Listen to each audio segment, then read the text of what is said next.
அல்லேலூயா. எத்தனை பேர் சந்தோஷமா இருக்கீங்க? அல்லேலூயா. ஆமென் சொல்லாமே. ஆமென். கர்த்தர் மகிமைப்படுவாராக. இந்த நாளில் உங்கள் யாவரையும் பார்ப்பதிலே மிக்க மகிழ்ச்சி அடைகிறேன். கர்த்தருடைய நாமம் மகிமைப்படட்டும். உங்கள் யாவருக்கும் ஆண்டவராகிய இயேசு கிறிஸ்துவின் இனிய நாமத்தில் நல்ல வாழ்த்துதலையும் ஸ்தோத்திரத்தையும் தெரிவித்துக் கொள்கிறேன். ஜெபிக்கலாம். கண்களை மூடி நாம் ஜெபிப்போம். ஆமென். ஜீசஸ், உம்மை துதிக்கிறோம் ஆண்டவரே. நல்ல தகப்பனே, உம்மை ஸ்தோத்தரிக்கிறோம், உயர்த்துகிறோம், உம்மை வாழ்த்துகிறோம், உம்மை வணங்குகிறோம், உம்மை ஸ்தோத்தரிக்கிறோம். நீ நல்லவர், வல்லவர், போதுமானவர், இரக்கமுள்ளவர் ஆண்டவர். உம்மை துதிக்கிறோம், துதிக்கிறோம், துதிக்கிறோம், துதிக்கிறோம், துதிக்கிறோம். உமக்கு நன்றி செலுத்துகிறோம், உமக்கு நன்றி செலுத்துகிறோம். ஓ, உமக்கு நன்றி செலுத்துகிறோம் ஆண்டவரே. உமக்கு நன்றி செலுத்துகிறோம் ஆண்டவரே. பலவீனனென்று தள்ளிவிடாமல் பலத்தாலிடை கட்டினே.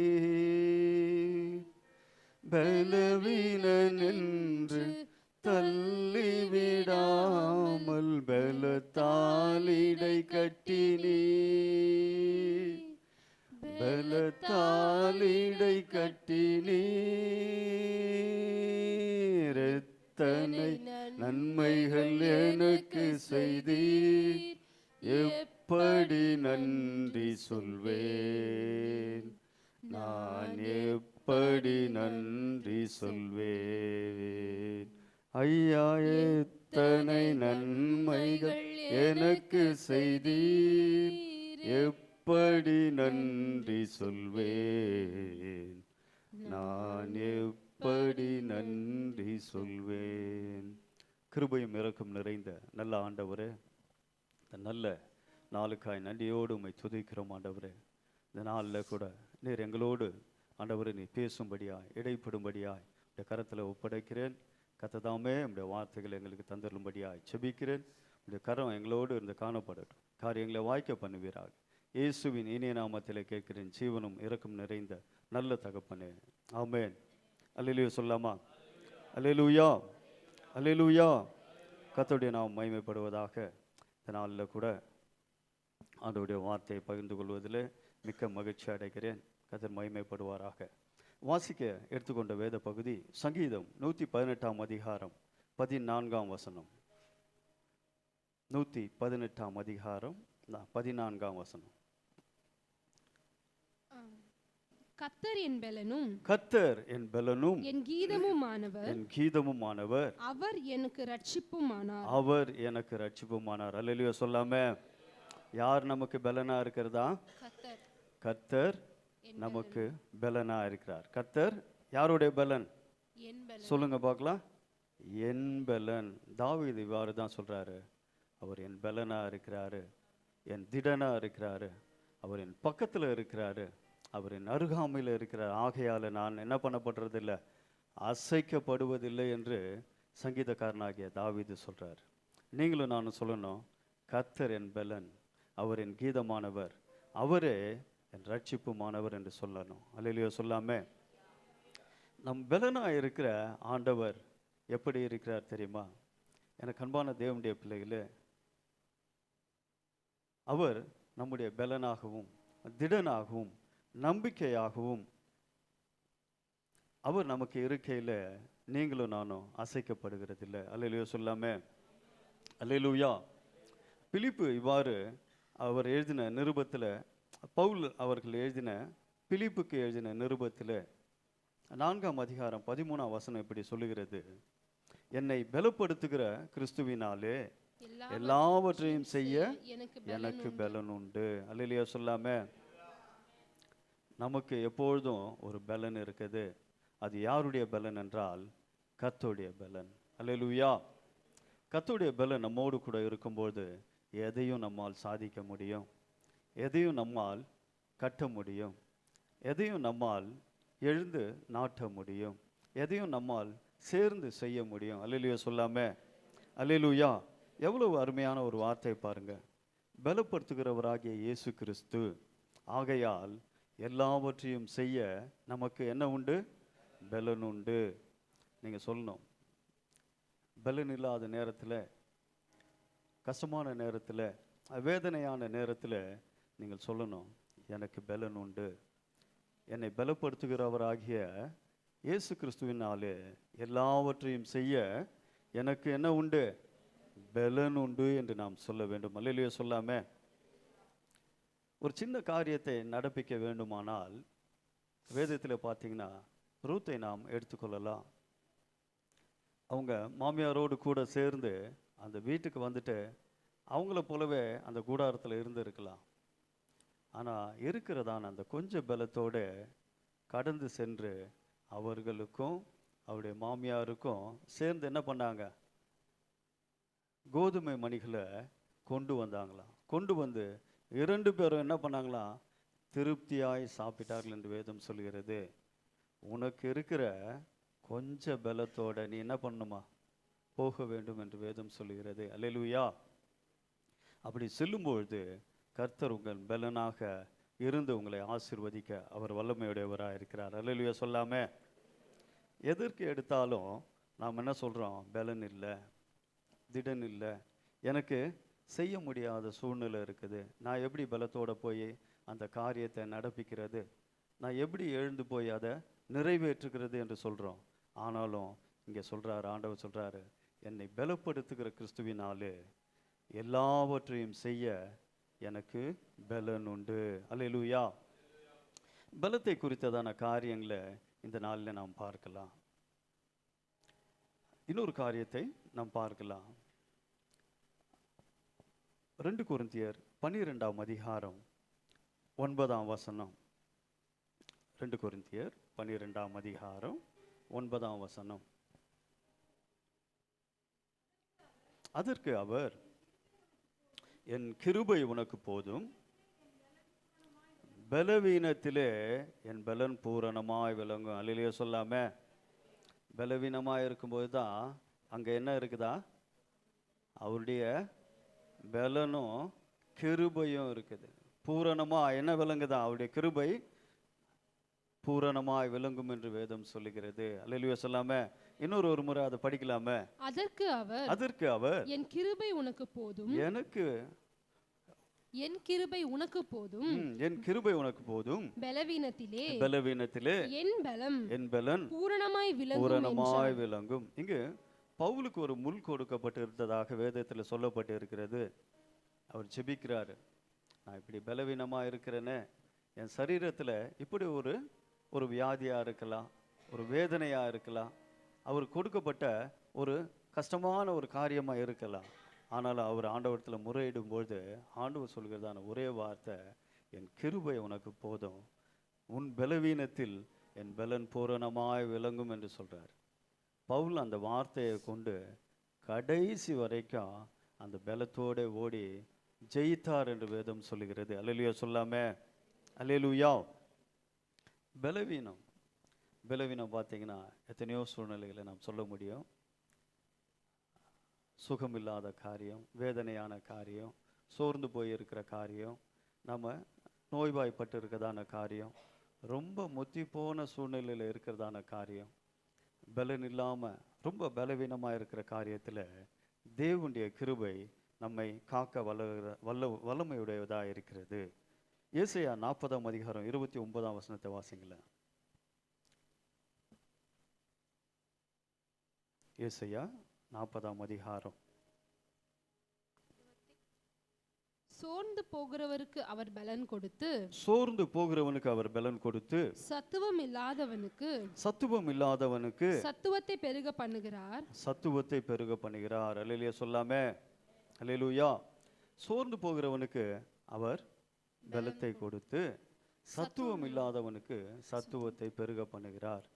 நாம் சோர்ந்து போன நிலைமையில அவர் நம்மோடு கூட இருக்கிறார். எல்லாம் கைவிட்டாலும் அந்த டாக்டர் சொல்லுவாங்க லாஸ்டா, கடவுள் இருக்காரு, இனிமேல் கடவுள் தான் இவரை காப்பாற்றணும். அவரால் காப்பாற்ற முடியும், அந்த டாக்டரால் என்ன பண்ண முடியும்? காப்பாற்ற முடியும். நம்மக்கிட்ட என்ன பண்ணுறாங்க? லாஸ்ட்டாக எல்லாம் கையெழுத்து வாங்கிடுறாங்க. ஆனாலும் லாஸ்ட்டாக என்ன ஒரு வார்த்தை சொல்கிறாரு? கையை விரிச்சிடுறாரு. கையெழுத்தை வாங்கிட்டு கையை விரிச்சிடுறாரு. நம்மகிட்ட காசு வாங்குறாரு, நான் எப்படியாவது காப்பாற்றிடுவேன், சுகப்படுத்திடுவேன்னு சொல்லிடுறார். ஆனாலும் அவர் காப்பாற்றலைன்னா கூட நம்முடைய தேவன் நம்மை காப்பாற்ற வல்லமையுடையவராக இருக்கிறார். அல்லேலூயா சொல்லாம அல்லேலூயா. நாம் நிர்மூலமாகாது இருக்கிறது அவருடைய சுத்த கிருபையே. அல்லேலூயா. அவருடைய கிருபை இல்லை என்றால் நாம் இயேசு கிறிஸ்துவை பின்பற்ற முடியாது. அல்லேலூயா சொல்லாம தேவனுடைய கிருபை தான் ரட்சிப்பின் வழியில் நம்மை பலப்படுத்தி நடத்தி செல்கிறது. அல்லேலூயா சொல்லாமா அல்லேலூயா. எனவே பலவீனமான நேரங்களில் நாம் சோர்ந்து போய் பின்வாங்கி நிற்காமல் வருகிற நேரமெல்லாம் தேவ கிருபையோடு நோக்கி நாம் காத்திருக்க ஜெபித்து ஆவலாய் அவரிடத்துல நாம் சேர வேண்டும். அல்லேலூயா சொல்லாம பலவீன நேரத்தில் நாம் ஒடுங்கி போய் இருக்காமல் தேவனை நாம் தேட வேண்டும். அல்லேலூயா. அவர் பலவீனத்தில் நமக்கு பலனை கொடுத்திருக்கிறாரு. சத்துவம் இல்லாத நேரத்தில் அவர் நமக்கு சத்துவத்தை கொடுத்திருக்கிறாரு. அல்லேலூயா. வேதத்தில் அநேகர் பலவீனமாய் இருந்தவர்களை நாம் பார்க்க முடியும்.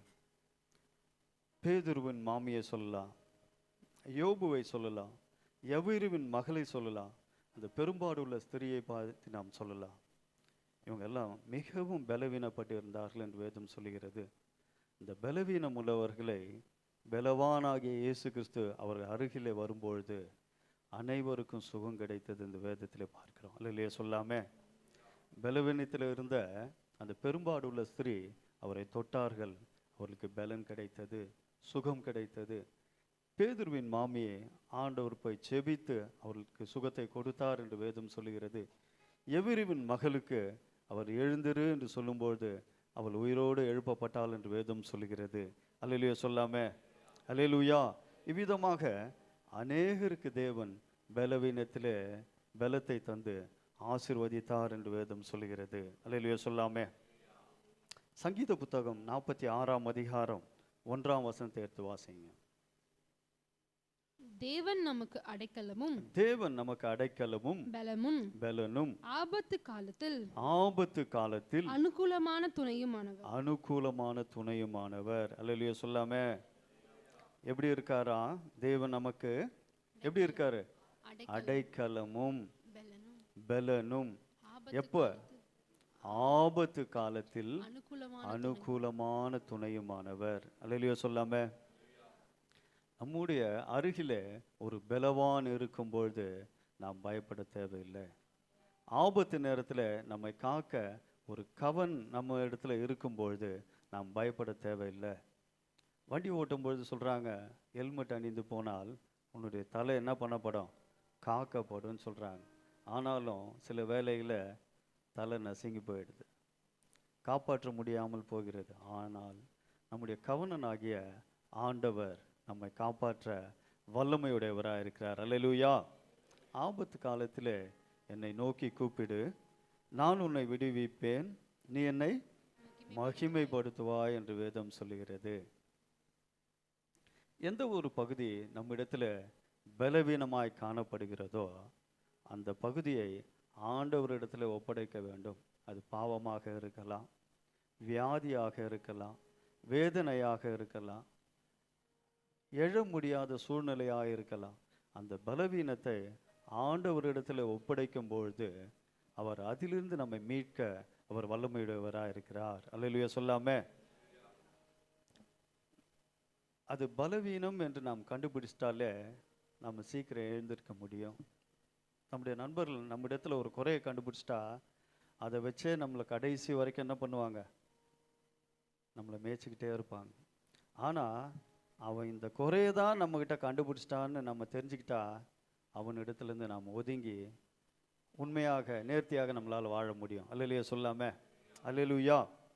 நம்முடைய பலவீனத்தை அவரிடத்துல ஒப்படைக்கும் போது அதை பலப்படுத்தி நமக்கு அவர் சகாயம் பண்ண வல்லமையுடைய தேவனாக இருக்கிறார். அல்லேலூயா அல்லேலூயா சொல்லாம அல்லேலூயா.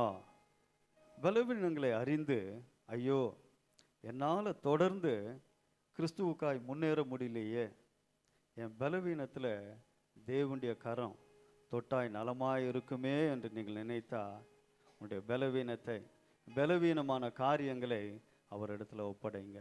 இந்த நாளிலே அவர் உங்களுக்கு சுகப்படுத்த அவர் வல்லமையுள்ளவராக இருக்கிறார். அல்லேலூயா சொல்லாமா? மார்க்கு 5ஆம் அதிகாரம் 34ஆம் வசனத்தை வாசிங்க.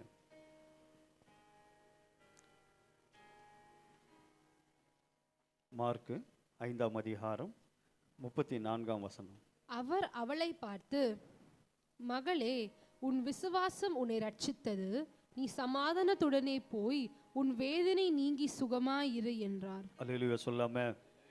பெரும்பாடு உள்ள ஸ்திரியை பார்த்து ஆண்டவர் சொல்றாரு, உன் வேதனை நீங்கி சுகமாயிரு. எவ்வளோ பலவீனப்பட்டிருப்பாங்க, யோசிச்சு பாருங்க. எவ்வளோ ரத்தம் போயிருக்கும், எவ்வளோ கஷ்டமான சூழ்நிலையாக இருந்திருப்பாங்க பாருங்க. இருக்கிறவங்க என்ன பண்ணுறாங்க? செலவு பண்ணி பார்க்குறாங்க. இல்லாதவங்க என்ன பண்ணுவோம்? செலவு பண்ண முடியலன்னா கூட எங்கே போகிறோம்? கவர்மெண்ட் ஹாஸ்பிட்டல் போகிறோம். அங்கேயும் கைவிடப்பட்ட சூழ்நிலையாக இருக்கும்பொழுது ஆண்டவர் இடத்துல கெஞ்சி நம்முடைய பலத்தை, நம்முடைய திடத்தை, சுகத்தை பெற்றுக்கொள்ள வேண்டும் என்று வேதம் சொல்லுகிறது. அல்லேலூயா சொல்லாம? மீண்டும் அந்த வார்த்தையை வாசிங்க. அவர் அவளை பார்த்து, அவர் அவளை பார்த்து, மகளே, மகளே, உன் விசுவாசம் உன்னை ரட்சித்தது, உன் விசுவாசம் உன்னை ரட்சித்தது, நீ சமாதானத்தோடனே நீ போய் சமாதானத்தோட போய் உன் வேதனை நீங்கி உன் வேதனை நீங்கி சுகமாயிரு என்றார். சுகமாயிரு. பலவீனத்துல ஆண்டவர் இன்றைய நாள்ல உங்களுக்கு சொல்றாரு, உன் வேதனை நீங்கி சுகமாயிரு. கரங்களை தட்டி ஒரு அல்லேலூயா சொல்லாம? உன் பலவீனமான வந்திருக்கிற இந்த நேரத்தில் ஆண்டவர் சொல்றாரு, வேதனை நீங்கி சுகமாயிரு என்று. அல்லேலூயா சொல்லாம? அல்லேலூயா. கர்த்தருடைய நாமம் மகிமைப்படுவதாக. அதே போல அப்போஸ்தலர் 3ஆம் அதிகாரம் 7-8 வாசிங்க.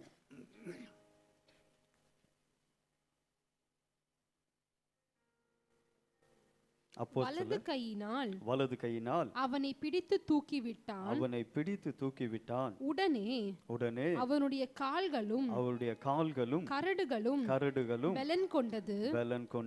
அவன் குதித்து எழுந்து நின்று நடந்தான். நடந்து குதித்து தேவனை துதித்துக் கொண்டு அவர்களுடனே கூட தேவாலயத்துக்குள் பிரவேசித்தான். நல்ல கரங்களை தட்டி ஒரு ஆண்டவருக்கு நன்றி செலுத்தலாமே. இங்க 2 கால்களும் நடக்க முடியாமல், எழ முடியாமல், கரடு கொண்ட கால்கள், முடங்கி போயிருந்த கால்கள் உடையவன் தேவனுடைய ஊழியர்கள் நிமித்தமாய் ஜெபத்திலே அவனுக்கு சுகத்தை உண்டு பண்ணியதுனால அவன் நல்லா எழுந்து ஓட ஆரம்பித்துதான், குதிக்க ஆரம்பிச்சிட்டான், சந்தோஷமா இருக்க ஆரம்பிச்சான். அவனுடைய கால்களில் தேவன் பலத்தை கொடுத்தாராம்.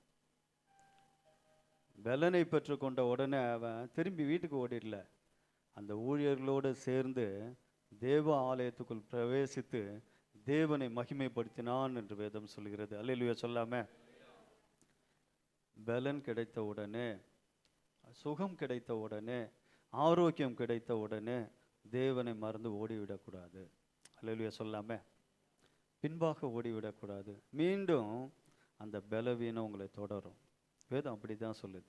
பலன் கிடைத்த உடனே தேவனுக்கு நன்றி செலுத்தணும், தேவனோடு கூட இருக்கணும், தேவனை சார்ந்து வாழ வேண்டும் என்று இந்த பகுதியில் நாம் பார்க்க முடியும். பலத்தை பெற்றுக்கொண்டு அவன் தேவனுடைய ஆலயத்துக்கு சென்று தேவனை மகிமைப்படுத்தினான் என்று வேதம் சொல்லுகிறது. அல்லேலூயா சொல்லாம? அல்லேலூயா. உபாகமம் 33ஆம் அதிகாரம் 25ஆம் வசனத்தை வாசிங்க. உபாகமம் 33ஆம் அதிகாரம் 25ஆம் வசனம்.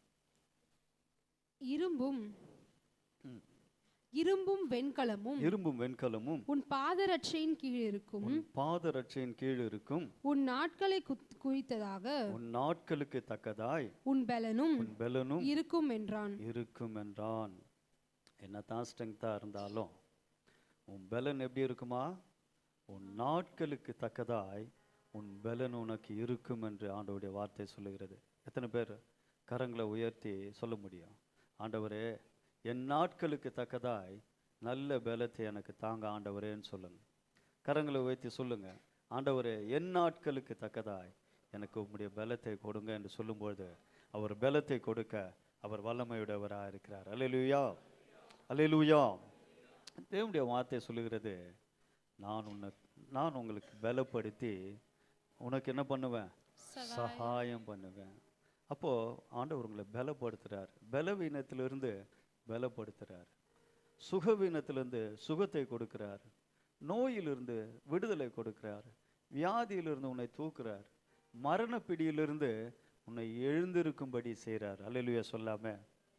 ஆகவே பலவீனன் தன்னை எப்படி சொல்லணுமா? பலவான் என்று சொல்ல கடவன். அல்லேலூயா சொல்லாம. நீங்க பலவீனமா இருந்தா, ஐயோ நான் எப்படி இருக்கிறேன், பலன் இல்லாம இருக்கிறேனே, சுகம் இல்லாம இருக்கிறேனே, வேதனையில இருக்கிறேனே அப்படின்னு சொல்லாம எப்படி சொல்லணும்? நான் சூப்பரா இருக்கிறேன், நான் பலனா இருக்கிறேன், நான் திடனா இருக்கிறேன் அப்படின்னு சொல்லும்போது ஆண்டவர் மகிமைப்படுறார். அதே நேரத்தில் அவர் உங்களை உடனே விடுதலை செய்ய அவராலே கூடும் என்று வேதம் சொல்லுகிறது. அல்லேலூயா சொல்லாம. அல்லேலூயா. ஏசாயா 41ஆம் அதிகாரம் 10ஆம் வசனத்தை வாசிங்க. ஏசாயா 41ஆம் அதிகாரம் 10ஆம் வசனம். பயப்படாதே, நான் உன்னோடு இருக்கிறேன், திகையாதே, நான் உன் தேவன், நான் உன்னை பலப்படுத்தி உனக்கு சகாயம் பண்ணுவேன், என் நீதியின் வலது கரத்தினால் உன்னை தாங்குவேன். கரங்களை தட்டி ஒரு அல்லேலூயா சொல்லாம. இந்த வசனம் எடுத்த உடனே சொல்லுது, நீ பயப்படாத. என்ன பண்ணாத?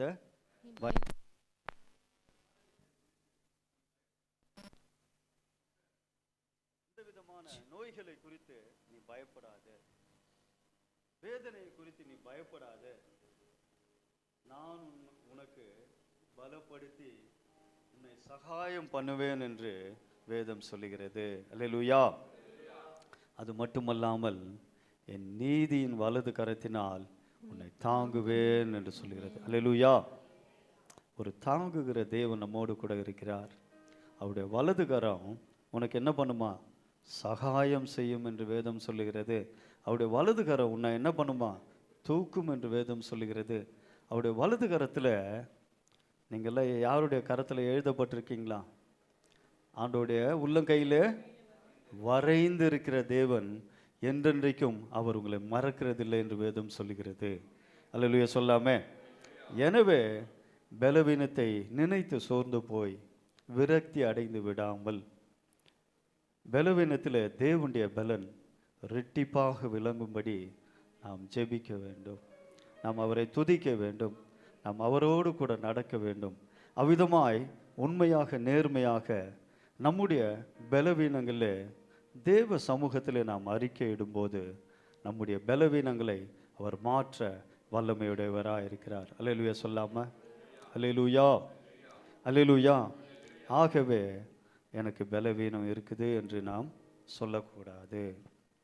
பலவீனத்தில் அவருடைய பலன் எப்படி விளங்குதான்? பூரணமாய் விளங்கும். ரொம்ப நோய்வாய்ப்பட்டு இருந்தால் கூட, முடியும் தருவாயா இருந்தால் கூட ஆண்டவரத்தில் கேட்கும் பொழுது ஆண்டவர் உங்களுக்கு சுகத்தை உண்டு பண்ணுவார், பலத்தை தருவார். படுக்கையில் கிடக்கிற அவனை கர்த்தர் என்ன பண்ணுறாரா? தாங்குகிறார் என்று வேதம் சொல்லுகிறது. அவன் படுக்கையில் படுத்துட்டான், அவ்வளோதான் அவனுடைய நிலைமை. திருப்பி எழுந்திருக்க முடியாது, சூழ்நிலை அப்படிதான். ஆனால் வேதம் சொல்லுது, படுக்கையில் கிடக்கிற அவனை கர்த்தர் தாங்குகிறார் என்று வேதம் சொல்லுகிறது. நாம் படுக்கையில் விழுந்தாலும் அவரை நோக்கி கெஞ்சும் பொழுது, அவரை நோக்கி முறையிடும் பொழுது நம்முடைய படுக்கையை அவர் மாற்ற வல்லமையுடையவராக இருக்கிறார். அல்லேலூயா சொல்லாமே. இன்னொரு வார்த்தையை நாம் பார்க்கலாம். மத்தேயு 17ஆம் அதிகாரம் 20ஆம் வசனம். மத்தேயு 17ஆம் அதிகாரம் 20ஆம் வசனம். அதற்கு இயேசு உங்கள் அவிசுவாசத்தினாலே தான் கடுகு விதை அளவு விசுவாசம் உங்களுக்கு இருந்தால் நீங்கள் இந்த மலையை பார்த்து இவ்விடம் விட்டு அப்புறம் போ என்று சொல்ல அது அப்புறம் போகும். உங்களால் கூடாத காரியம் ஒன்றும் இராது என்று மெய்யாகவே உங்களுக்கு சொல்லுகிறேன். அல்லேலூயா சொல்லாமே. இங்கு விசுவாசத்தில் ஒரு பலனை குறித்து நாம் பார்க்கிறோம். விசுவாசிக்கிறவனுக்கு என்ன கூடுமா? விசுவாசிக்கிறவனுக்கு இன்னொரு முறை சொல்லுங்க, விசுவாசிக்கிறவனுக்கு எல்லாம் எல்லாம் கூடும். ஆமென். ஆமென். விசுவாசத்தில் நடக்கும் அற்புதங்கள் ஆவன, அதிசயங்கள் ஆவனன்னு சொல்லிட்டு ஒரு பட்டியலே இருக்குது. நம்ம விசுவாசிக்கும் பொழுது எல்லாமே நமக்கு என்ன பண்ணுமா? ஆகும். விசுவாசத்தில் நீ எதை கேட்குறியோ அது உனக்கு கொடுக்கப்படும் என்று வேதம் சொல்லுகிறது. விசுவாசிக்கிறவனுக்கு எல்லாம் கூடுமா? விசுவாசத்தினாலே எல்லாம் ஆகும் என்று வேதம் சொல்லுகிறது. ஒரு இடத்துல ஆண்டவர் கேட்குறார், உன் விசுவாசம் எங்கே போயிடுச்சுன்னு கேட்குறார். அப்போ நமக்கு என்ன வேணும்? நம்பிக்கை வேணும், விசுவாசம் வேணும். ஜெபத்தில் கூட இன்றைய நாளில் பாஸ்டம்மா சொன்னாங்க, விசுவாசம் பெரியது. விசுவாசத்தை குறித்து இந்த நாளில் ஆராதனைகள் அதிகமாக சொன்னாங்க. விசுவாசிக்கிறவனுக்கு எல்லாம் ஆகும். விசுவாசத்தில் உன்னுடைய பலன் பூரணமாய் விளங்க வேண்டும். கடுகு சின்னது தான், அதனுடைய காரம், அந்த ருசி என்ன இருக்குமா? குறையாமல் காணப்படும். அந்த அளவு விசுவாசம் உனக்கு உண்மையாக இருந்தால் மலையை பெயர்ந்து சமுத்திரத்தில் விழு என்று சொன்னால் என்ன பண்ணுமா? உருண்டு போய் சமுத்திரத்தில் விழும். முழுசாக நம்பணும். முழுசாக நம்பினா தான் நம்புகிறவனுக்கு அந்த காரியம் வாய்க்கும் என்று வேதம் சொல்லுகிறது. அல்லேலூயா சொல்லாமே. அல்லேலூயா. வேதத்தில் பார்த்தீங்கன்னா ஆபிரகாமை குறித்து வேதம் சொல்லுகிறது, கண்மூடித்தனமாய் தேவனை நம்பி அவருக்கு பின்பாக வந்தான் என்று வேதம் சொல்லுகிறது. அல்லேலூயா சொல்லாமே. நீங்கள் வாங்கன்னு என் கூட கூப்பிட்டா வருவீங்களா? சவுதி வரைக்கும் நான் நடந்து கூப்பிட்டு போகிறேன்னா நடந்தே போயிட்டு வந்துடலாம் அப்படின்னு சொன்னாக்கா நம்பி வருவீங்களா? இங்கேருந்து பெரம்பூர் வரைக்கும் கூட வரமாட்டீங்க. அதுக்கு எதில் தான் போகணும்? ஒன்று ஃப்ளைட்டில் போகணும், இல்லைன்னா கப்பல்லையாவது போகணும். இருந்தாலும் நடந்தே கூட்டின்னு போகிறேன்னு சொல்கிறாரு அப்படின்னு சொல்லிட்டு கண்டிப்பாக வருவீங்க? வரமாட்டீங்க. ஆனால் எத்தனையோ மைல்களுக்கு ஆபிரகாம் கண்மூடித்தனமாக தேவனை நம்பி அவனும் அவனை சார்ந்தவர்களும் அவரை நம்பி வந்தார்கள் என்று வேதம் சொல்கிறது. அவரை விசுவாசித்து அவர் கொடுத்த அந்த வாக்குத்தத்தத்தை நம்பி அவருக்கு பின்பாக வந்தார்கள் என்று வேதம் சொல்லுகிறது. அவரை நம்பி அவரை விசுவாசித்து நீங்கள் வரும்பொழுது வாக்கு தத்தமான அந்த வார்த்தைகளை தேவன் நிறைவேற்ற வல்லமையுடையவராக இருக்கிறார். கரங்களை தட்டி அல்லேலூயா சொல்லாம. அல்லேலூயா. அவருக்கு இல்லை, ஆனால் தேவன் இருக்குது என்று சொல்றார். அவருக்கு சொத்து இருந்தது, அதை அனுபவிக்க அவருடைய குழந்தை இல்லை. அவருக்கு வேலையாட்கள் இருந்தது, அவர்களை மேய்க்க ஒரு மகன் இல்லை. அவர்கிட்ட அநேக துணிமணிகள் இருந்தது, அதை விதவிதமாய் தைத்து கொடுக்க ஒரு மகன் இல்லை. ஆனால் அவருக்கு ஒரு மகன் இருந்தான். அந்த மகனை மகன் என்று எண்ண வேண்டாம் என்று ஆண்டவர் சொல்றார். அவரை கொண்டு போய் வெளியில் நிற்க வைத்த வானத்தை நட்சத்திரங்களை பார், கடற்கரை மணலை பார், அவ்விதமாய் நான் உன்னையும் உன் குடும்பத்தையும் பெருக பண்ணி ஆசீர்வதிப்பேன் என்று சொல்லுகிறார். அல்லேலூயா சொல்லாம. கண்மூடித்தனமாய் அவரை நம்பி அவரை பின்பற்றி நீங்கள் வரும்பொழுது அவர் உங்களை பெருக பண்ணி உங்களை ஆசீர்வதிக்க அவர் வல்லமையுடையவராக இருக்கிறார். அல்லேலூயா சொல்லாம. அல்லேலூயா. அவன் விசுவாசித்தான் என்று வேதம் சொல்லுகிறது. ஆகவே தான் விசுவாசத்தின் தகப்பன் பட்டியலில் முன்பதாக அவருடைய பேர் இருக்குது. யாருடைய பெயர் இருக்குது? விசுவாசித்த தகப்பனாக ஆபிரகாம் பேர் இருக்குது. விசுவாசத்தினால உங்களுடைய பேரும் அந்த பட்டியலில் சேரும். நீங்கள் உண்மையாக விசுவாசிச்சிங்கன்னா உங்களுடைய பேரும் எதில் சேரும்? அந்த பட்டியலில் சேரும் உண்மையாகவே. அல்லேலூயா சொல்லாம. குழந்தை அவருக்கு பிறக்கும் போது அவன் விசுவாசித்தான். அந்த குழந்தைய தேவன் கேட்குறார், எனக்காக இந்த குழந்தைய நீ என்ன பண்ணு? பலியிடுன்னு சொல்கிறார். ஒரே வார்த்தை வீட்டில் சொல்லிட்டு போகிறா, நான் போயிட்டு என்ன பண்ணுவேன்?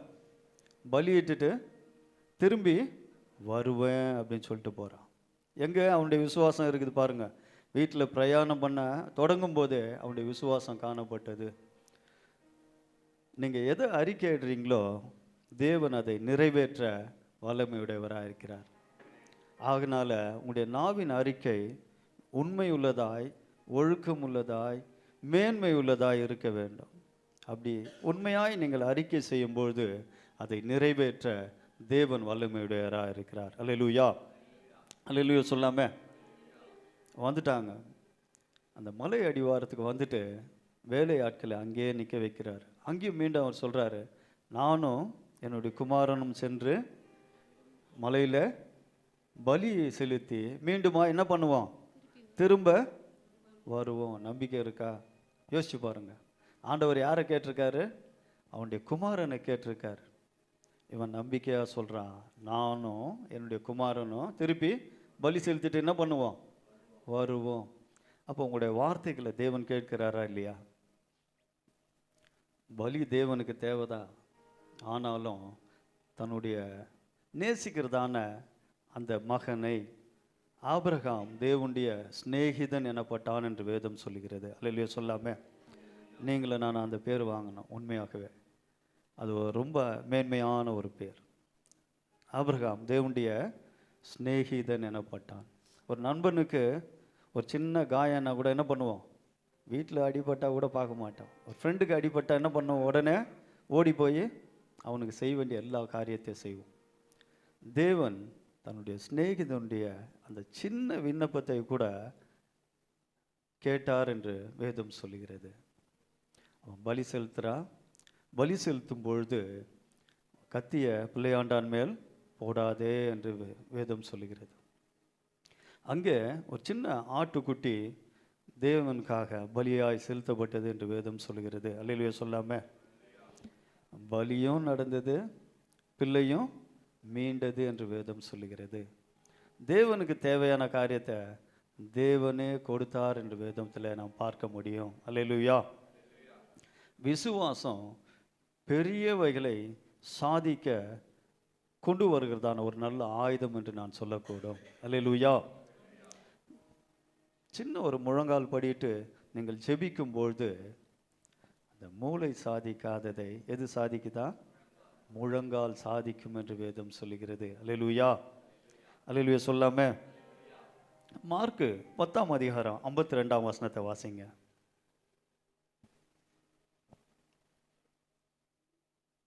மார்க்கு 10ஆம் அதிகாரம் 52ஆம் வசனம். இயேசு அவளை நோக்கி நீ போகலாம், உன் விசுவாசம் உன்னை ரட்சித்தது என்றார். உன் விசுவாசம் உன்னை ரட்சித்து என்றார். அல்லேலூயா சொல்லாம இங்க மீண்டுமாய் நம்ம பார்க்கிறோம், அந்த சகோதரிக்கு என்ன சொல்றாரு? உன் விசுவாசம் உன்னை ரட்சித்தது, நீ போயிட்டு வா, சந்தோஷமா என்ன பண்ணு, போயிட்டு வான்னு சொல்லி அந்த மகளை அனுப்புறார். அல்லேலூயா சொல்லாம அவருடைய விசுவாசம் பெரியதாக இருந்தது. நீங்களும் நானும் பாருங்க, டாக்டர் இடத்துக்கு போகிறோம், டாக்டரை பார்க்குறோம், ஊசி போடல, மாத்திரை கொடுக்கல, ஆனால் சுகம் கிடைச்சிருமா? சொல்லுங்கள். டாக்டர் பார்க்குறாரு, பேசுகிறாரு, உங்கள்கிட்ட பேசுகிறாரு, காசு வாங்கிட்டாரு, போயிட்டு வாப்பா அப்படின்னு சொல்லி உங்களுக்கு ப்ரிஸ்கிரிப்ஷன்லாம் எழுதி கையில் கொடுத்துட்டாரு, சுகம் கிடைச்சிருமா? நீங்கள் என்ன பண்ணணும்? மருந்து வாங்கணும், எடுத்துகிட்டு வந்து இன்ஜெக்ஷன் போடணும், அதுக்கப்புறம் அந்த மாத்திரையில் கரெக்டாக சாப்பிடும்பொழுது தான் உங்களுக்கு என்ன கிடைக்குது? சுகம் கிடைக்கிது, பலன் கிடைக்கிது. அப்போது உங்களுக்கு உங்களுடைய விசுவாசம் யார் மேலே இருக்குது? டாக்டர் மேலேயா இல்லை அந்த மெடிசன் மேலேயா? சொல்லுங்கள். டாக்டர் தான் எழுதி கொடுக்குறாரு. அவர் எழுதி கொடுக்கலன்னா நீங்கள் கடையில் போய் கேட்டாக்கா அவன் ஒரு மாத்திரை கொடுத்துருவான். ஆனால் அது நமக்கு செட் ஆகாது. டாக்டருக்கு தான் தெரியும் உனக்கு என்ன மருந்து கொடுத்தா உனக்கு உன்னுடைய நோய் குணமாகும் என்று. அதே போல தான் நம்முடைய பரம வைத்தியர். அவர் நமக்கு நம்முடைய நோய்களை குணமாக்க, நம்முடைய தேவைகளை சந்திக்க. இங்கே அந்த மகளுடைய விசுவாசத்தை பார்த்து அவர் சொல்கிறாரு, யார் என்னை தொட்டது? எத்தனையோ ஜனம் இருந்தது, அத்தனை ஜனத்தின் நடுவில் அவர் சொல்கிறார், யார் என்னை தொட்டது? இப்போ இருக்க யாராவது இருந்தாங்கன்னா என்ன சொல்லுவாங்க? தலைவரை உங்களுக்கு தெரியாது, இவ்வளோ ஜனத்தில் எத்தனை பேர் என்னையே தள்ளின்னு வந்தாங்க, உங்களை தள்ளி விட்டா நீ இவ்வளோ ஈஸியாக சொல்கிறீங்களேன்னு சொல்லியிருப்பாங்க. ஆனால் அப்போத்தி இருக்க அவங்களும் சொல்கிறாங்க, ஆண்டவரே இவ்வளோ ஜனம் இருக்க, யார் தள்ளினது யாருக்கு தெரியும், உங்களை தொட்டது யாருக்கு தெரியும் அப்படின்னு அவங்களுக்கு அதுதான் தெரிஞ்சது. ஆனால் ஆண்டவர் சொல்கிறாரு, என்னிடத்திலிருந்து ஒரு வல்லமை புறப்பட்டது என்று அவர் சொல்கிறார்.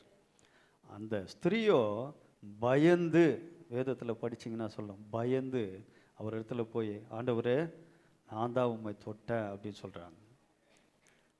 அந்த அந்த நேரத்தில் எனக்கு சுகம் கிடைத்தது என்று அந்த ஸ்திரீ தான் சொன்னாங்க, ஆண்டவர் சொல்லலை. அப்போது அந்த இடத்துல ஆண்டவருடைய நாமம் மகிமைப்பட்டது என்று வேதம் சொல்கிறது. அப்போ தான் ஆண்டவர் சொல்கிறாரு, உன்னுடைய விசுவாசம் பெரியது, நீ என்ன பண்ணு, சுகமாய் சென்று வா என்று வேதம் சொல்கிறது. ஆண்டவர் சொல்கிறார். அல்லேலூயா சொல்லாமே. ரோமர் 4ஆம் அதிகாரம் 21ஆம் வசனத்தை வாசிங்க. ரோமர் 4ஆம் அதிகாரம் 21ஆம் வசனம். தேவன் வாக்குத்தத்தம் பண்ணினதை நிறைவேற்ற வல்லவராய் இருக்கிறார் என்று முழு நிச்சயமாய் நம்பி தேவனை மகிமைப்படுத்தி விசுவாசத்தில் வல்லவனானான். ஆபிரகாம் அந்த வசனத்தை பார்த்தீங்கன்னா, அவர் வாக்குத்தத்தம் பண்ணினதை நிறைவேற்ற வல்லவராய் இருக்கிறாரா. நம்ம கூட வர 31ஆம் தேதி என்ன கொடுப்பார் ஐயா, ஆண்டவரிடத்தில் பெற்றுக்கொண்டதான வாக்கு தத்தத்தை கொடுப்பார். என்ன பண்ணுவோம், அதை வைத்து ஆண்டவரே எனக்கு என்ன பண்ணுங்க, இந்த வாக்கு தத்தத்தை இந்த வருடத்தில் எப்படி ஆகிலும் நிறைவேற்றுங்க, என் வாழ்க்கையில் அபியாசப்படுத்துங்க, எனக்கு எப்படி ஆகிலும் இந்த வாக்கு தத்தத்தை கொண்டு ஒரு ஆசீர்வாதத்தை கொடுங்க சொல்லி நம்ம என்ன பண்ணுவோம், ஜெபிப்போம். ஆண்டவர் என்ன பண்ணுவார், அந்த வாக்கு தத்தத்தை வருகிறதான வருடங்களை உங்களுக்கு என்ன பண்ணுவார், நிறைவேற்றுவார். அல்லேலூயா சொல்லாம. அதே போல தான் தேவன் கொடுத்ததான வார்த்தைகளை நம்பி வந்த ஆபிரகாம் என்ன சொல்றாரு, ஆண்டவர் உன்னுடைய சந்ததியை எப்படி நான் பெருக பண்ணுவேன்னு சொல்றாரு, வானத்து நட்சத்திரங்களை போலவும் கடற்கரை மணல்களை போலவும் அவன் என்ன பண்ணாராம், பெருக பண்ணார். அவருடைய சந்ததி சந்ததி சந்ததியாய் ஆண்டவர் ஆசீர்வதித்தாராம். ஒரு முறை ஆண்டவர் ஆசீர்வதிப்பேன்னு சொல்லிட்டா அந்த வார்த்தையை எடுக்க மாட்டார். நீ என்னதான் ஆண்டவருக்கு பின்னாடி சென்றால் கூட அந்த வார்த்தையை உன்னிலிருந்து அவர் எடுக்க மாட்டார். நீ தான் விழுந்து போவ தவிர ஆண்டவரை கொடுத்த அந்த வார்த்தையை உன்னிலிருந்து எடுக்க மாட்டார், ஆசீர்வாதத்தை எடுக்க மாட்டார். நாம் விழுந்துட்டாலும் எழுந்து நிமிர்ந்து நிற்க வேண்டும் என்று வேதம் சொல்லுகிறது. அல்லேலூயா. விழுந்துடு விழுந்துடு விழுந்துடு அப்படின்னு சொல்லலை, விழுந்தாலும் எழுந்து நிமிர்ந்து நிற்க வேண்டும், காலூன்றி நிற்க வேண்டும் என்று வேதம் சொல்லுகிறது. மீண்டுமா அதில் போய் நாம் சிக்கிக்கொள்ளக்கூடாது என்று வேதம் சொல்லுகிறது. அல்லேலூயா சொல்லாம. அல்லேலூயா. ஆபிரகாமுக்கு, விசுவாசத்தின் தகப்பனாகிய ஆபிரகாமுக்கு தேவன் செய்தது போல உங்களுக்கும் எனக்கும் அவர் செய்ய வல்லவராக இருக்கிறார். அல்லேலூயா. வேதத்தில் இன்னொரு மகனை குறித்து நாம் பார்க்கலாம். மார்க்கு 10ஆம் அதிகாரம் 46லேருந்து 52, 52ஆம் வசனத்தை மாத்திரம் வாசிங்க. மார்க்கு 10ஆம் அதிகாரம் 52ஆம் வசனம். இங்கு ஒரு குருடனை குறித்து நாம் பார்க்கலாம். மார்க்கு 10ஆம் அதிகாரம் 52ஆம் வசனம். இயேசு அவனை நோக்கி, நீ போகலாம், உன் விசுவாசம் உன்னை ரட்சித்தது என்றார். உடனே அவன் பார்வை அடைந்து வழியிலே இயேசுவுக்கு பின் சென்றான். அல்லேலூயா சொல்லாமே. ஒரு குருடன் பார்வையற்று பிச்சை கேட்டுக்கொண்டு உக்காந்து கொண்டு இருக்கிறான். நல்லா யோசிச்சு பாருங்க. வழி அருகே, அந்த வழி அருகே இயேசு செல்றாரு, அவருடைய சீஷர்கள் செல்றாங்க. கேள்விப்படுறான். இயேசுவை குறித்து முன்பாகவே அறிந்தும் இருக்கிறான். அவனுக்கு பார்வை இல்லை. ஆனாலும் அங்கு சத்தமாய், இப்போ இங்கே திடீர்னு முதலமைச்சர் வந்துட்டாருன்னா அமைதியாக இருக்குன்றீங்க, இந்த தெரு ஆரவாரமாக இருக்கும், நல்ல கொடி கம்பங்களாக இருக்கும், நல்ல ரேடியோ செட்டு போட்டிருப்பாங்க, நிறைய போலீஸ் பாதுகாப்பு இருக்கும், நிறைய வாகனங்களாக வந்து நிற்கும். அது மாதிரி தான் ஆண்டவர் அங்கே செல்லும்பொழுது அவரை சுற்றிலும் அநேக ஜனங்கள் அவரை சூழ்ந்து சத்தமாக அவர் சொல்லுகிறதான வார்த்தைகளை, அவர் செய்கிறதான ஜெபங்களை, அவர் செய்கிறதான அதிசயங்களை பெற்ற மக்கள், அவர் கொடுக்கிறதான ஆகாரங்களை பெற்ற மக்கள், அவர் இடத்துல குறைய கண்டுபிடிக்கிறதான மக்கள், அவர் இடத்துல என்ன சொல்கிறது, நிறைய ஆசீர்வாதங்களையும் தேவைகளையும் பெற்றுக்கொண்ட மக்கள் அவரை சுற்றி இருந்தார்கள் என்று வேதம் சொல்லுகிறது. அப்படி சுற்றி இருக்கதான மக்கள் செல்லுகிறதான வேலையில் இவன் என்ன பண்ணுறான்? இவனுடைய வேலையே என்ன? பிச்சை எடுக்கிறது தான் இவனுடைய வேலை. ஒரு சிலர் அவனுக்கு என்ன பண்ணியிருப்பாங்க? பிச்சை போட்டிருப்பாங்க. ஒரு சிலர், டேய் சத்தம் போடாதரா, அமைதியாக இருறா, யார் போகிறா இந்த ரோட்டில்? எங்கள் தலைவர் போகிறாருன்னு சொல்லியிருப்பாங்க. இப்போ இருந்தால் என்ன சொல்லியிருப்பாங்க? டேய் எங்கள் தலைவர் போகிறாருடா, அமைதியாக இருறா, ஏன்டா சத்தம் போடுற?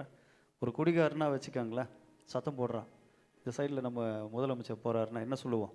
டேய் அமைதியாடுறா, முதலமைச்சர் போகிறாருறான்னு சொல்லுவோம். உடனே அவன் என்ன பண்ணுவான்? பயத்தில் அமைதியாக இருப்பான். இல்லைன்னா 2 பேர் என்ன பண்ணுவாங்க? அடித்தாவது அவனை அமைதியாக இருக்க வைப்பாங்க. அது மாதிரி தான் அவருடைய சீஷர்கள் என்ன பண்ணுறாங்கன்னா, அமைதியாக இரு, சத்தம் போடாதன்னு சொல்கிறாங்க. அவன் முன்னிலும் அதிகமாய் எப்படி கூப்பிடுறான்னா, தாவீதின் குமாரனே எனக்கு என்ன பண்ணுங்க, இறங்கும் என்று மிகவும் விசுவாசமாய் கூப்பிட்டானா. எப்படி கூப்பிடுறான்? தாவீதின் குமாரனே எனக்கு இறங்கும். உங்களுக்கு ஜெபத்தில் பதில் இல்லையா? உங்களுடைய வேத வாசிப்புக்கு பலன் இல்லையா? நீங்கள் என்ன பண்ணணும்னா, முன்னிலும் அதிகமாய் தேவனை தேடணும், முன்னிலும் அதிகமாய் வேதத்தை வாசிக்கணும், முன்னிலும் அதிகமாய் செபிக்கணும். அப்படி செபிக்கும்பொழுது உன் பலன் உனக்கு அருகாமையில் இருக்கும். அல்லேலூயா சொல்லாமே. தானியேல் வேண்டிக் கொண்ட உடனே அவனுடைய ஜெபத்துக்கு பதில் எங்கே இருந்துதான்? அவன் அருகாமையிலே இருந்தது. உடனே அவனுக்கு பதில் கிடைத்தது என்று வேதம் சொல்லுகிறது. உங்களுக்கும் எனக்கும் ஜெபத்துக்கு பதில், உன்னுடைய சத்தத்துக்கு பதில், உன்னுடைய வேண்டுதலுக்கு பதில் உன் அருகாமையிலே தேவன் வைத்திருக்கிறார். அதை நீங்களும் நானும் தான் பார்த்து அதை எடுத்துக்கொள்ள வேண்டும். அல்லேலூயா சொல்லாமே. அல்லேலூயா. அங்கே பத்திமேயு என்ன பண்ணுறாருன்னா, இன்னும் சத்தமாய் தாவீதின் குமாரனே எனக்கு இறங்கும் என்று சொல்லும்பொழுது வேதத்தில் ஒரு வார்த்தை இருக்கிறது, கேட்கிறதுக்கு காதுள்ளவன் கேட்கிறதுக்கு காதுள்ளவன் கேட்க கடவன். நம்முடைய ஆண்டவரும் என்ன உள்ளவர்? கேட்கக்கூடியவர். அல்லேலூயா சொல்லாமே. கேட்கக்கூடியவர். அல்லேலூயா.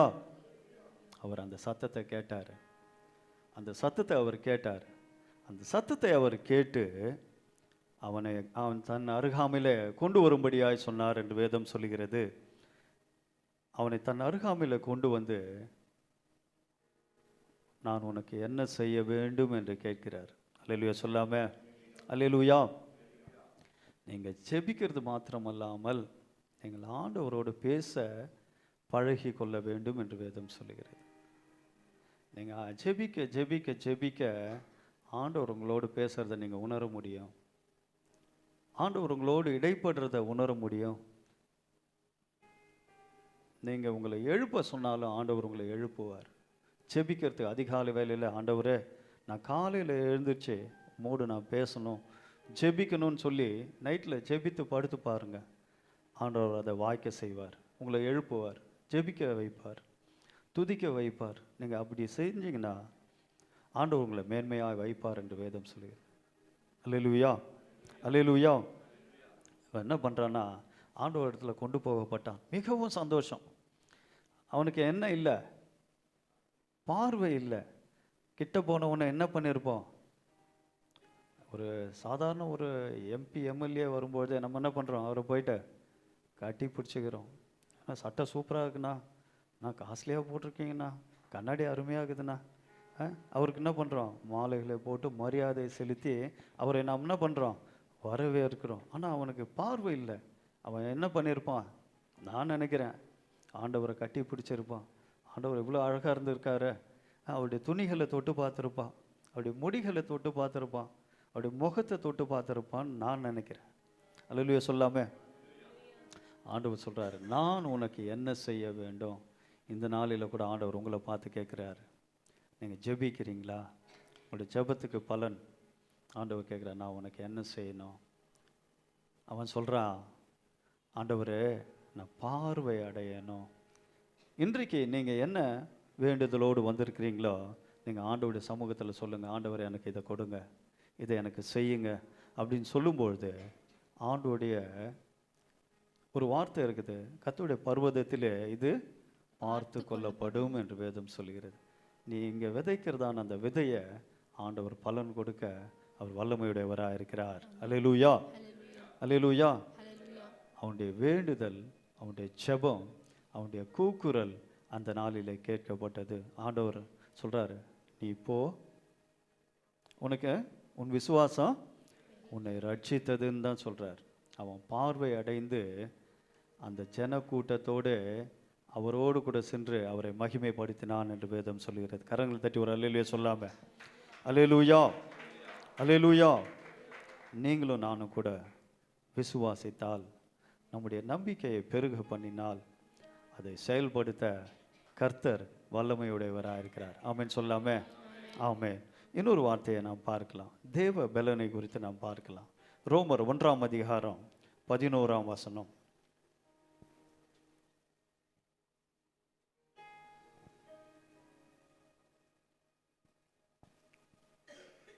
ரோமர் 1ஆம் அதிகாரம் 16ஆம் வசனம்.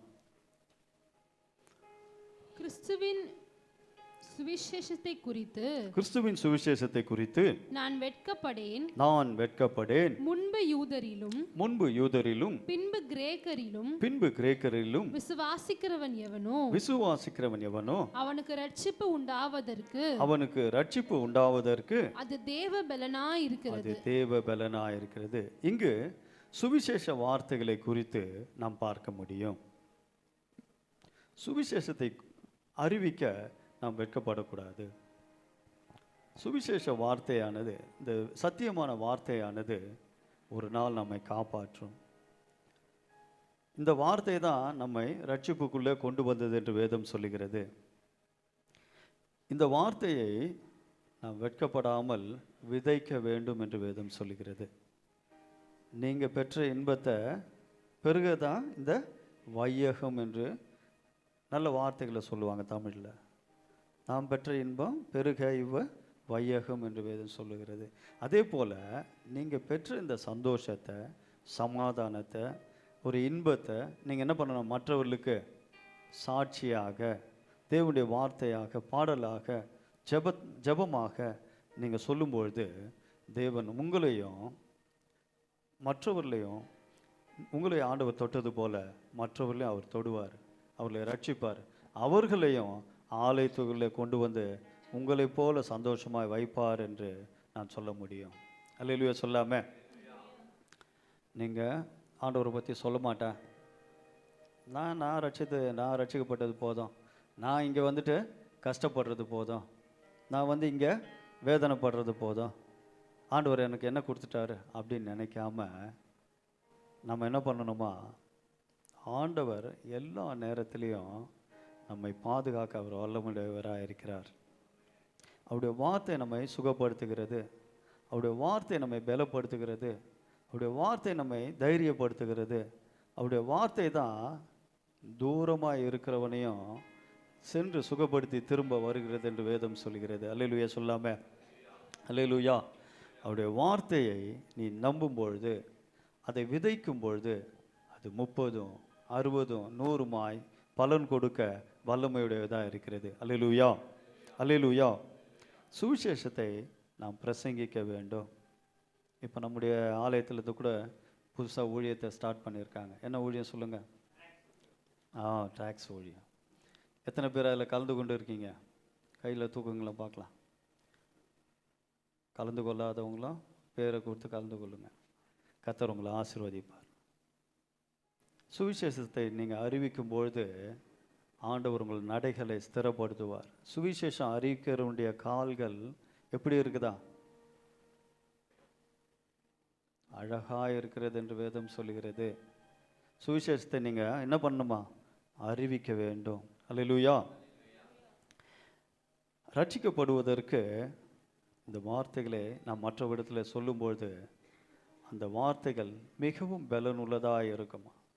ஒருத்தன் திடனற்று போய் இருக்கும்பொழுது அவன் இடத்துல அந்த ட்ராக்ஸ் கொடுக்கும்பொழுது அந்த வார்த்தைகளை வாங்கி படித்து அவன் பலப்படுவான், அவன் ரட்சிக்கப்படுவான். அவன் சோர்ந்து போயிருக்கும்பொழுது அவனை அந்த வார்த்தை அவனை தூக்கி எடுக்கும் என்று வேதம் சொல்லுகிறது. அல்லேலூயா. 1 கொரிந்தியர் 1ஆம் அதிகாரம் 18ஆம் வசனத்தை வாசிங்க. 1 கொரிந்தியர் 1ஆம் அதிகாரம் 18ஆம் வசனம். சிலுவையை பற்றிய உபதேசம் சிலுவை பற்றிய உபதேசம் கெட்டு போகிறவர்களுக்கு பைத்தியமா இருக்கிறது, கெட்டு போகிறவர்களுக்கு பைத்தியமா இருக்கிறது, ரட்சிக்கப்படுகிற நமக்கோ ரட்சிக்கப்படுகிற நமக்கோ அது தேவ பலனா இருக்கிறது. அது தேவ பலனா இருக்கிறது. அல்லேலூயா சொல்லாம. இந்த உபதேசத்தை பற்றி மிகவும் கேவலமாக பேசுவாங்க. ஆண்டவர் கொடுக்குற வார்த்தைகளை குறித்து எங்கே போனாலும் ஏதாவது ஒன்று சொல்லிடுவாங்க, தப்பாக பேசிடுவாங்க. என்ன சொல்கிறாங்க அங்கே எல்லாமே படிச்சுட்டு வந்து அப்படியே ஒப்பிக்கிறாங்க, அது மெமரி பண்ணிவிட்டு அப்படியே வந்து பேசிடுறாங்க. எல்லாம் சொல்கிறது தானே இவங்களும் சொல்கிறாங்க அப்படின்னு சொல்லிட்டு தெரியாமல் அவங்க பேசுகிறாங்க. ஆனால் நம்மிடத்தில் தேவன் பேசுகிற வார்த்தை ஒவ்வொன்றும் எப்படி இருக்குதா? கிறிஸ்துவுக்குள்ள ஆம் என்றும் ஆமேன் என்றும் இருக்கிறது. அல்லேலூயா சொல்லாம. நீங்கள் யாராவது சொல்ல முடியுமா இந்த ஃபுல்பீட்லேருந்து வந்த வார்த்தை வெறுமையாக திரும்பிச்சின்னு? சொல்லுங்க பார்க்கலாம். நம்முடைய ஆலயத்தில் இருக்கவங்க ஏதாவது ஒரு வார்த்தையாகிலும் வெறுமையாய் திரும்பி இருக்கிறது என்று ஆண்டவர் என்ன பண்ணுறாரு?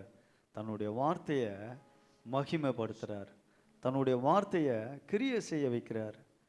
இங்கேருந்து பேசுகிறதான ஒவ்வொரு வார்த்தைகளும் அதிசயமாய் அற்புதமாய் என்ன பண்ணுது? கிரியைகளை நடப்பித்து அந்த அவர்கள் ஒவ்வொருவரும் சாட்சியாய் வந்து இங்கே நிற்கிறாங்க, சாட்சி சொல்கிறாங்க.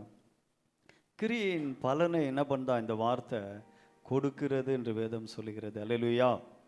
அப்போது அந்த நல்ல காரியங்களை அறிந்து கொண்டு இருக்கிற நாம் என்ன பண்ணணும்னா வெளியில் போய் ஆண்டவரை பற்றி சொல்லணும், நம்முடைய ஆலயத்தை பற்றி சொல்லணும், நம்முடைய ஊழியக்காரரை பற்றி சொல்லணும். சொல்லி ஆலயத்துக்குள்ளே மற்றவர்களையும் கொண்டு வர நாம் எப்படி இருக்கணுமா? உண்மை உள்ளவர்களாக இருக்க வேண்டும். அப்படி செய்யும்பொழுது ஆண்டவருடைய சுவிசேஷம் அறிவிக்கப்படுது. துன்பத்தில் இருக்கிறவங்க ஆண்டவருடைய ஆலயத்துக்கு வருவாங்க, கஷ்டப்படுறவங்க ஆலயத்துக்கு வருவாங்க, வேதனையில் இருக்கவங்க ஆலயத்துக்கு வருவாங்க, பிசாசின் பிடியில் இருக்கவங்க ஆலயத்துக்கு வருவாங்க. இங்கே வந்து தேவனுடைய விடுதலையை அவள் பெற்றுக்கொண்டு ஆலயத்துக்குள்ளே அமர்ந்த ஆண்டவரை உங்களோடு கூட சேர்ந்து அவங்களாம் என்ன பண்ணுவாங்க?